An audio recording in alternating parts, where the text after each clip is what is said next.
But anyways, Mathieu van der Poel winning. We can talk about that. 3 victories. So many riders haven't done that. He's part of this elite club now. So if he wins next year, he's going to be the only one who's on 4. But in terms of Paris-Roubaix coming up, and yeah, I don't know if you're excited about this. Well, Mathieu van der Poel winning in the rainbow jersey anyway, I wouldn't care. I would love it. If he wins it in a small crate somewhere in Brugge, that would be nice. But in terms of this Paris-Roubaix, do you think he's still the favorite? His teammate Jasper Philipsen is also looking to win that. So is Matej Moritz. He came out and said he wants to win it.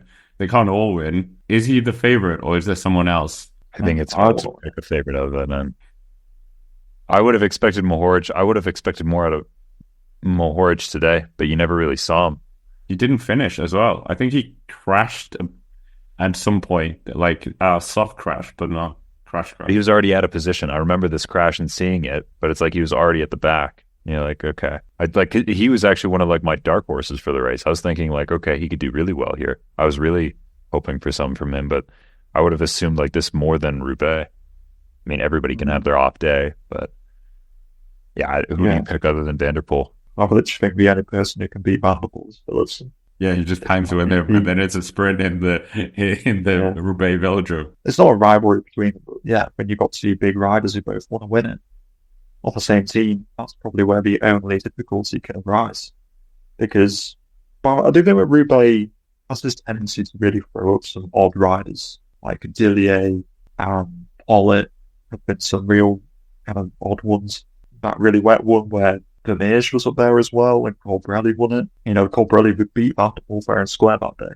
So you can get a slightly more weird result in Roubaix, which I think does provide a bit of optimism towards the race not just going to the way of Van der Poel, just because it's flatter, and I think that levels it just a little bit, quite literally, because there is literally no hill, so it does level it. You get what I mean? So there's just a bit more draft going on. It's not just Van der Poel gets on the Paterberg and just goes, all right, see you guys. Because you can't do the 1 minute watt per kilo that I can. So I'm just going to hit you all off my wheel and off I go. I'm trying to think of some dark horses to throw into the mix. Poel, Poel had a good ride today. The other 2 ones that I hope come good are, yes, Mads Pedersen, because he crashed. And he was in that big crash as well. Didn't hit the deck as hard as everybody else, but still, that's not going to feel good. And he was strong today. Whether he spent the bullets a little too early or not, he was strong to be able to go today. Like, honestly.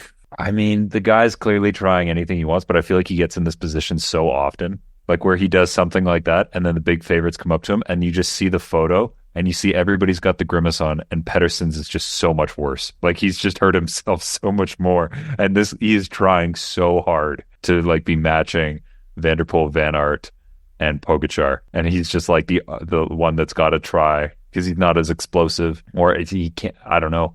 He has to try to win it the harder way. Well, he finished 4th there last year, so I mean, if he does recover in the next week, yeah, for sure. His legs are still there, obviously. Or Van Barle. I really hope. I hope it's like, well, if I don't know what his scenario is right now. Like, people were saying like, oh, maybe he's a little bit off. Maybe he's been a bit sick or something like that. Like, how bad is it? If it's not that bad, he could turn around in a couple days, like suddenly be fresh, suddenly be flying.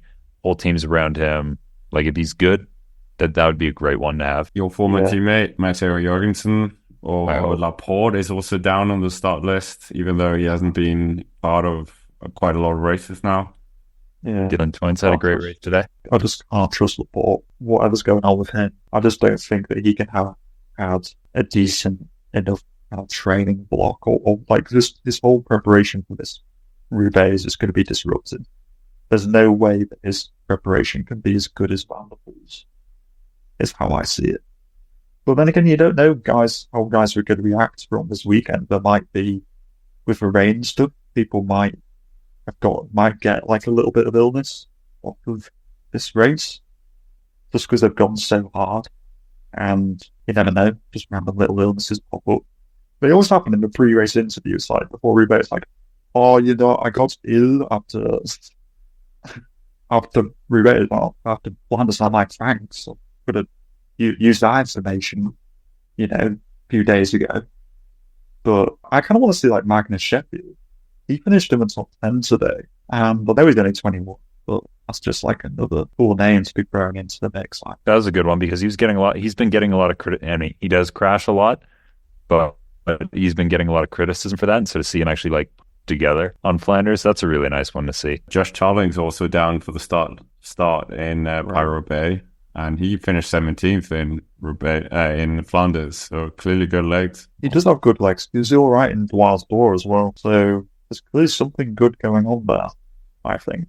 And I mean, stranger things have happened. We saw Ghana do really well last year in Roubaix after not really. Yeah, I know we did good in the S-Pass version, but kind of coming a bit out of nowhere. So there's no reason why Tarling couldn't post the top 10, even if he is really young. But form is form, and he's clearly got it at the moment. So as long as he's come out of his race pretty unscathed and feeling good, I don't see any reason why Tarling could be somewhere like 10 through to 8 or something like that. Don't you beat Mathieu Van der Poel in this by completely putting that B star, like your plan B, in the break in a Roubaix? Yeah. You know that Roubaix break is so famous for staying away. Yeah, but Alpecin probably puts someone in that break as well. Who's that? Who are they putting there? Jasper Philipsen?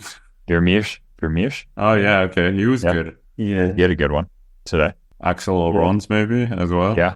He looked pretty good. Yeah, it's like you said, Jack, like them marking all the moves and sandbagging everything, and then it was just ready for Mathieu to just launch off. And they use their tactics so much more than their legs today. And it's not to take away from any of them at all, but it's just like they don't have any other like Plan B superstars, and they have the out and out favorite where it's everybody else against them, and they're expected to do all the work, and they made other teams do the work by playing their tactics amazingly well. I think Jorgensen will take a lot of confidence going into Roubaix because there was a lot of pressure and a lot of hype going on him in Flanders, and he lived up to it.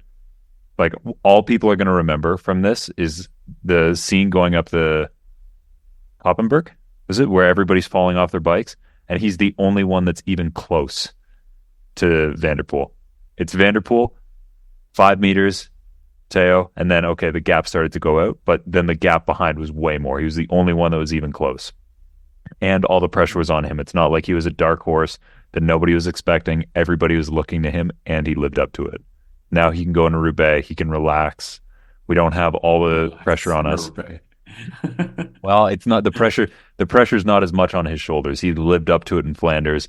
It's everybody understands. It's like, look, our team's been decimated. We don't have all the superstars that we're supposed to have. He can go in and be like, you know what? I've had an amazing year already so far. He can sit up shop for the rest of the season now and be like, won Paris-Nice, like had a great season already. And once the Dwarfs door as well. Yeah, not a bad race either.